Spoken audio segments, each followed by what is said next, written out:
hey babe, your magic never left. Let's dust it off. I don't even know how you do it, but it's actual sorcery, and I would tattoo your logo on my forehead if you asked.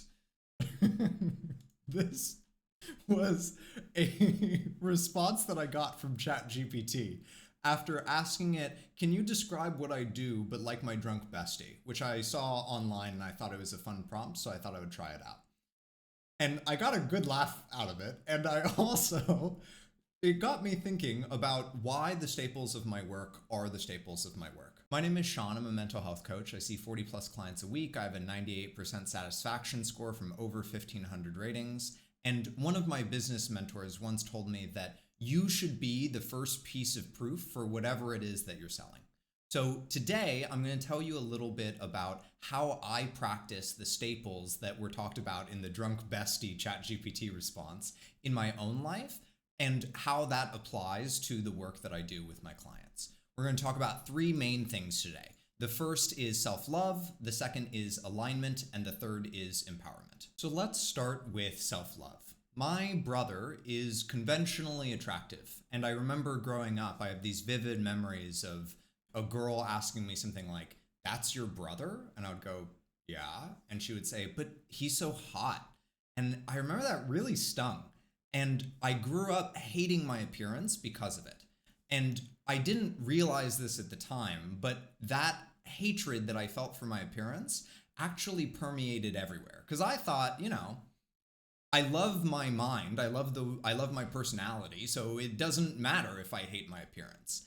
But it actually spread into all sorts of other areas of my life where I would hurt others and I would sort of like take my hatred out on others, and it just resulted in burnout all the time. It was a really bad situation.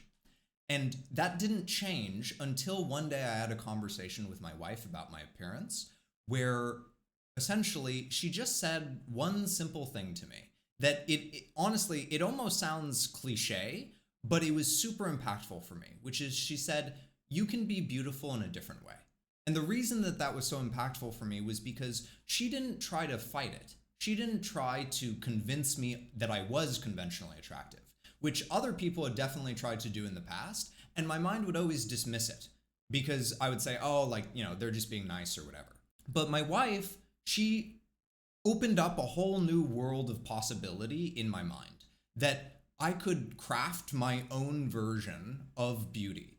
And what I realized in that moment is that I had always tried to dress in the sort of like conventionally attractive way, and it never felt right to me. I didn't feel good in those clothes. And so when I started embracing my own style and things that felt good for my body, I actually liked how I looked, which was an experience that I had never had before. And it started to affect how I moved both physically and metaphorically throughout the world. So it literally changed how my body moved, and it also changed how I went about my life because I felt this self-love for myself. And so often when I work with clients, what I notice is that they have a deep self-hatred for themselves. And so when they try to do things, they are held back because deep down, they don't feel like they deserve it. And as we start to address that, the results are life-changing. So I see things like people get better careers. I see things like people get more fulfilling relationships, or even they just feel generally happier, even if all of the circumstances stay the same. They feel more fulfilled in their life. The next thing I want to talk about is alignment. So before I decided to become a coach, I actually went to school to study theatrical directing. My whole family grew up in theater, and so it just seemed like a natural path. And honestly, I loved theater. Now, on the other hand, I had always had a really hard time with school. It's not like I got bad grades. I actually got great grades. It was just boring and it felt pointless to me. And when I got to university and started going to college, it actually started making me hate theater, which was crazy because I had always loved theater. And I knew that if something was making me hate something that I had always loved, then it couldn't be right for me. But it was so scary to think about leaving school because How would other people think about me? What would happen if I left school? Would I be making the wrong choice? How could I have the courage to make this decision to leave school? To explain that, we have to go back a few years. When I was a teenager, I had a really hard time with job hunting. I just felt like the world was too big for me to ever be heard. And at the same time, I also played a whole lot of a video game called Hearthstone. It's a collectible card game. And my mom said something to me one day that had a big impact on me. She said, you know, if people would put the same kind of effort that they put into video games, into their lives, they would be enormously successful. And she didn't say it in a judgmental way. It was just a thought that occurred to her. And it stuck with me. And so then fast forward back to me in university thinking about leaving college. I was thinking about that thing that my mom said. And so I wrote my parents and I said, you know, if I am going to live my life the same way that I play video games, I need permission to fail, because that's what allows me to play video games that way, is the perceived stakes that in a video game, if I get a game over, I just get to try again. Whereas in life, the stakes feel so much higher. And fortunately, my parents were understanding of that. And so I left school, and I have never looked back, and I've never regretted it. And it's not like it was all sunshine and rainbows. I mean, my first job after I left school, I got a job working at Target.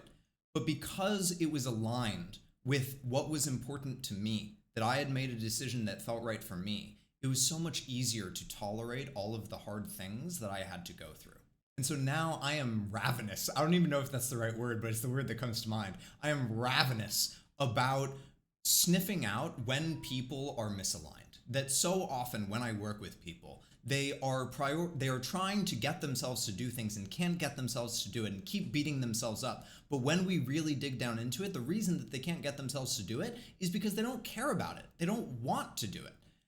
And when we start prioritizing what is actually important to them, what they actually care about, things become so much more easeful.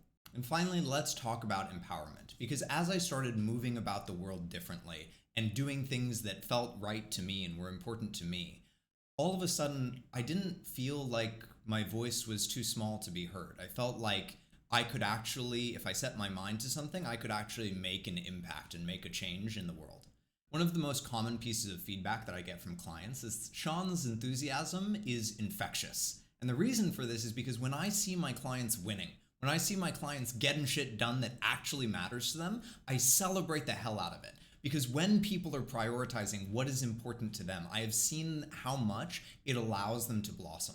And so I want to nurture that with every fiber of my being. And I saved this section for last because it is usually one of the last things that I work on with clients. That once people feel love for themselves, and once they are prioritizing the things that are actually important to them, then what usually naturally emerges is a desire to work on some kind of ontology or a framework by which they understand themselves and the world around them. And when you are able to build off of this foundation of self-love and alignment and intentionally craft a life that feels fulfilling and meaningful to you, it is empowering as hell. So if you feel powerless, as my ChatGPT drunk bestie said, your magic never left. Let's just dust it off. If you'd like to have a free session with me where I offer any help that I can, I'll leave a link down in the description where you can schedule a session. There's also a mental health quiz. It's a quick 2-minute quiz where you can just get some insights into areas that you might want to focus on. I'll link that down in the description as well. And finally, if you like this idea of alignment and prioritizing things that are important to you, but it just feels impossible to say no, that when people ask you to do stuff, you just feel obligated to do it, this video goes into why it is so hard to say no and how you can start empowering yourself to do so. Check it out.